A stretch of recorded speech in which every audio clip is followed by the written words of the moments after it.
Ciao, I'm Julia Kay. I'm glad you are here. Nobody has visited me in ages. It's been years now. I must tell you my story, but I don't know where to begin. There is so much that I should start from my childhood, but my memories of these times are vague. I only remember the summer of 1929, when they sent me off to stay with my nanny.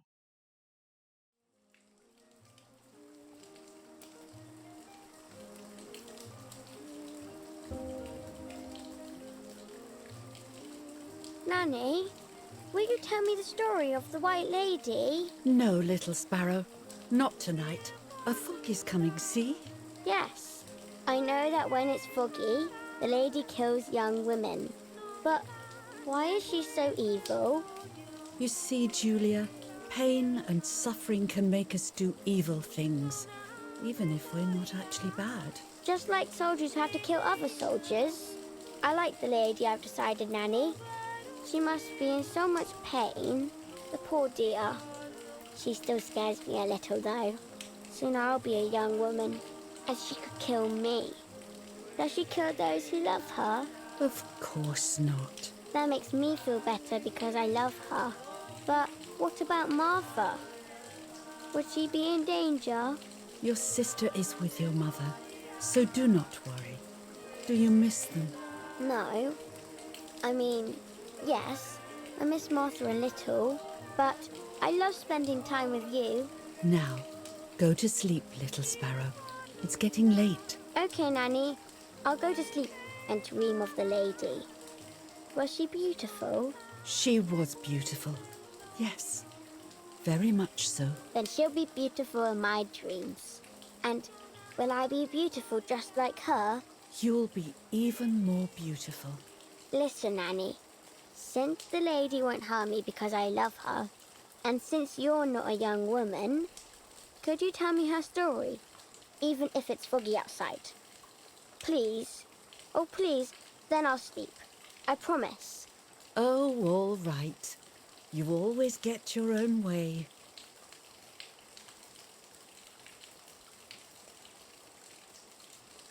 I loved Nanny and I loved that story. Every time I heard it, it sounded like a new and more mesmerizing tale. Every night I would ask her to tell me about it, even though it scared me. Even now I can remember every single day of that time and how happy I was.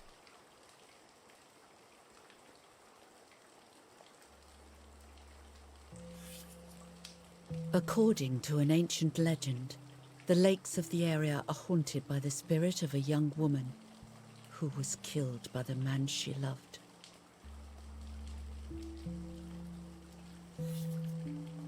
She was expecting a lover's stroll by the lake, gazing out at the old tree growing on the lake's island.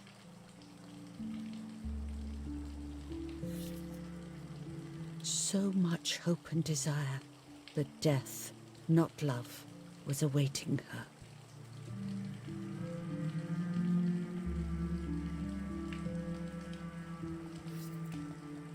In despair, the man confessed he had killed her out of jealousy.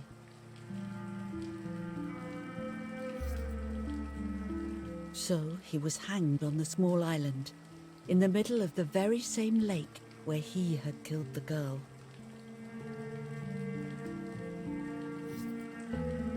They searched everywhere, but the girl's body was never found.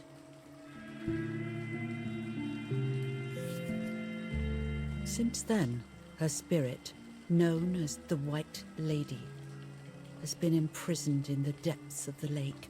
She grieves eternally for the loss of the man she loved. When fog arises, the White Lady is known to leave the waters of the lake and roam the woods, looking for her long-lost love in vain. Within the fog of dawn, hunters have claimed to hear the wailing of a woman in the distance. I'm a little scared of this story, even though I like the lady. Should I stop reading, my little sparrow? No, Nanny. Daddy always tells me that fear must be faced. Go ahead. Okay, honey.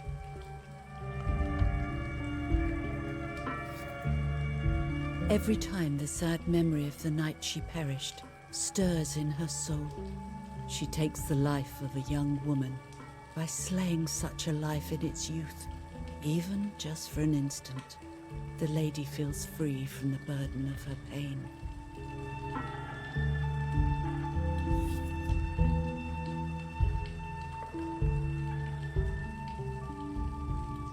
Good night, Nanny. Good night, my love.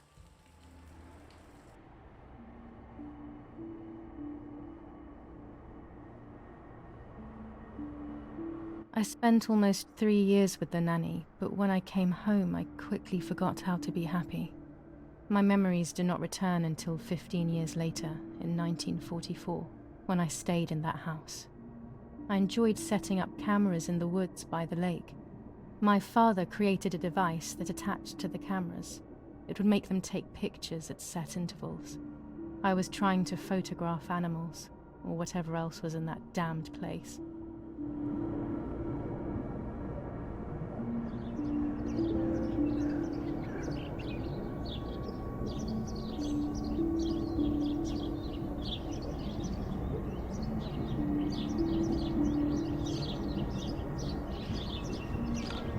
Reel off the film.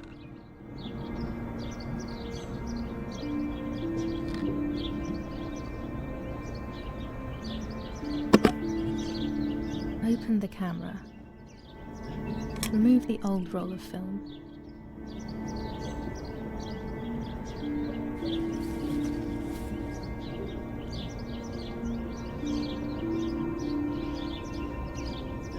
Put the new film in.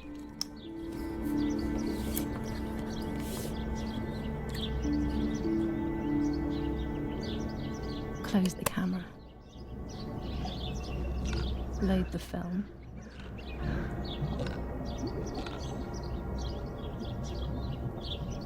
Activate the timer.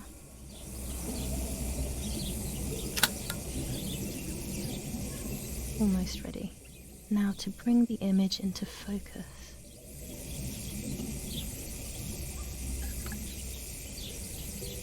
There's something floating on the surface of the water. If I frame it better, I might be able to see what it is.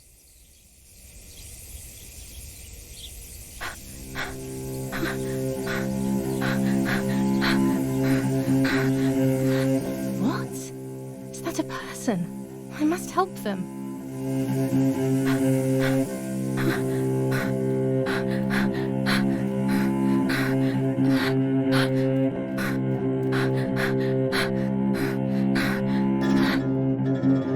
I was horrified at the idea that someone might have drowned in my lake. The lake was my world, where I would spend entire days daydreaming.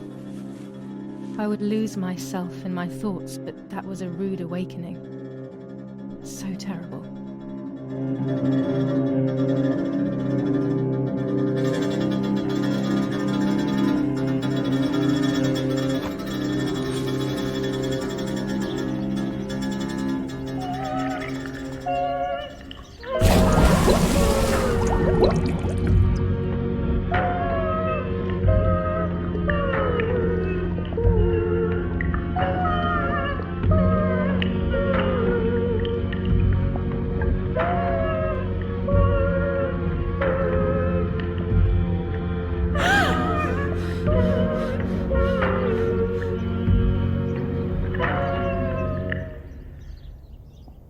I instantly noticed that the person was wearing one of my dresses. I was scared. I dragged that lifeless body as best as I could to the shore, trying not to drown myself. Only when I lifted her in my arms did I realize who she was. It was my sister, my twin, a part of me, dead. Impossible to comprehend. I was desperate. I didn't know what to do or to think.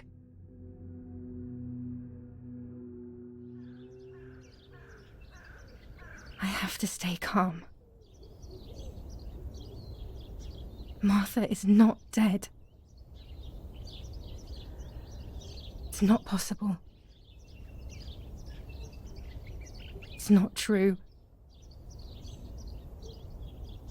There's no need to worry. Everything is fine. Everything will be fine. I have to stay calm. Martha is not dead. Martha, February 26th, 1923.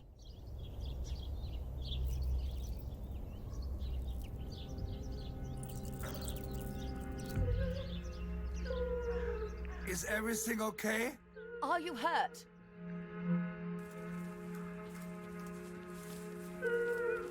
What are you doing? Go, Eric, run! My parents ran towards me. My mother hugged me. She, who detested me, was now cuddling me.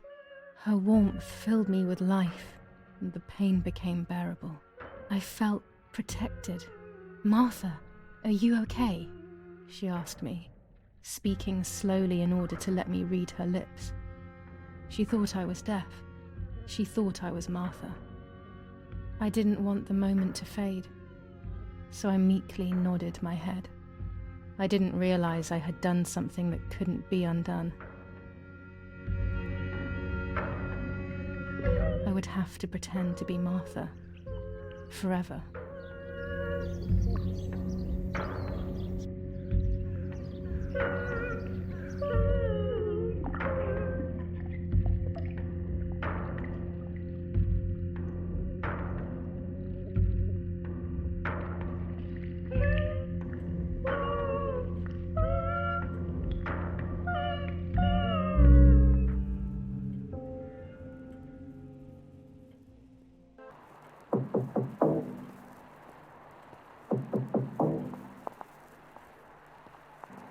Parla Londra. Trasmettiamo alcuni messaggi speciali. Felice non è felice.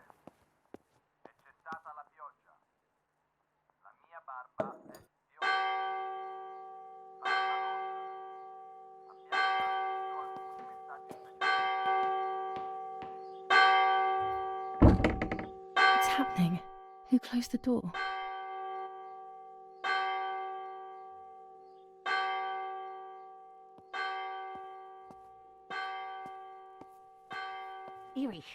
Erich, wake up.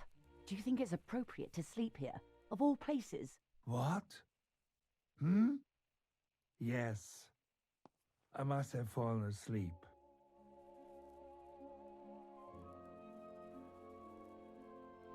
What are they talking about? You can't stay here forever. Why don't you go to bed? No. I want to stay with my daughter.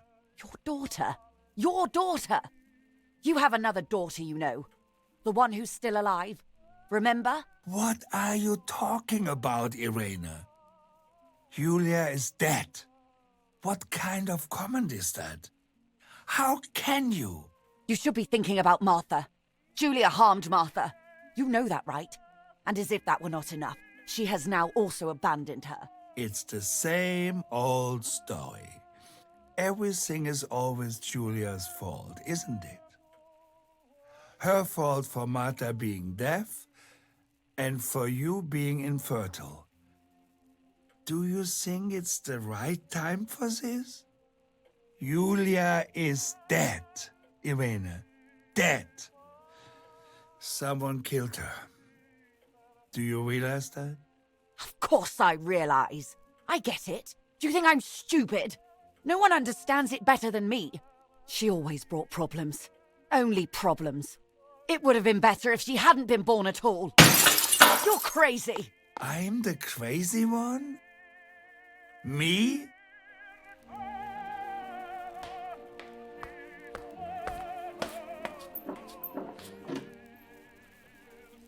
They have done this to get at me, yes. Your death is all my fault. All I could ever do for you was hurt you, Julia. My poor, sweet, crazy girl. What will I do without you? What will life be like now? All the time I didn't spend with you. But now I'm home. We can go fishing together. We can take pictures of butterflies. No. We can't do anything together anymore, can we? Nothing. I miss you, Julia. I miss you.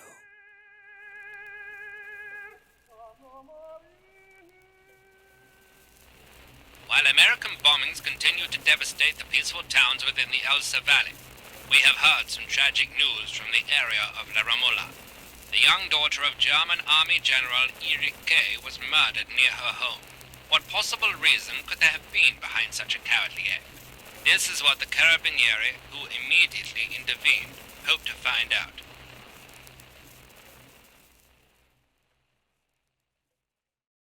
Mother didn't seem to suffer from the situation. All she cared about was that my death was so painful for Martha. But not having me around anymore must have been a great relief to her. At the end of the day, it was better for everyone that it was me who died. And it was better for me too that people thought that. But the guilt began to consume me. That's when I started having horrible nightmares.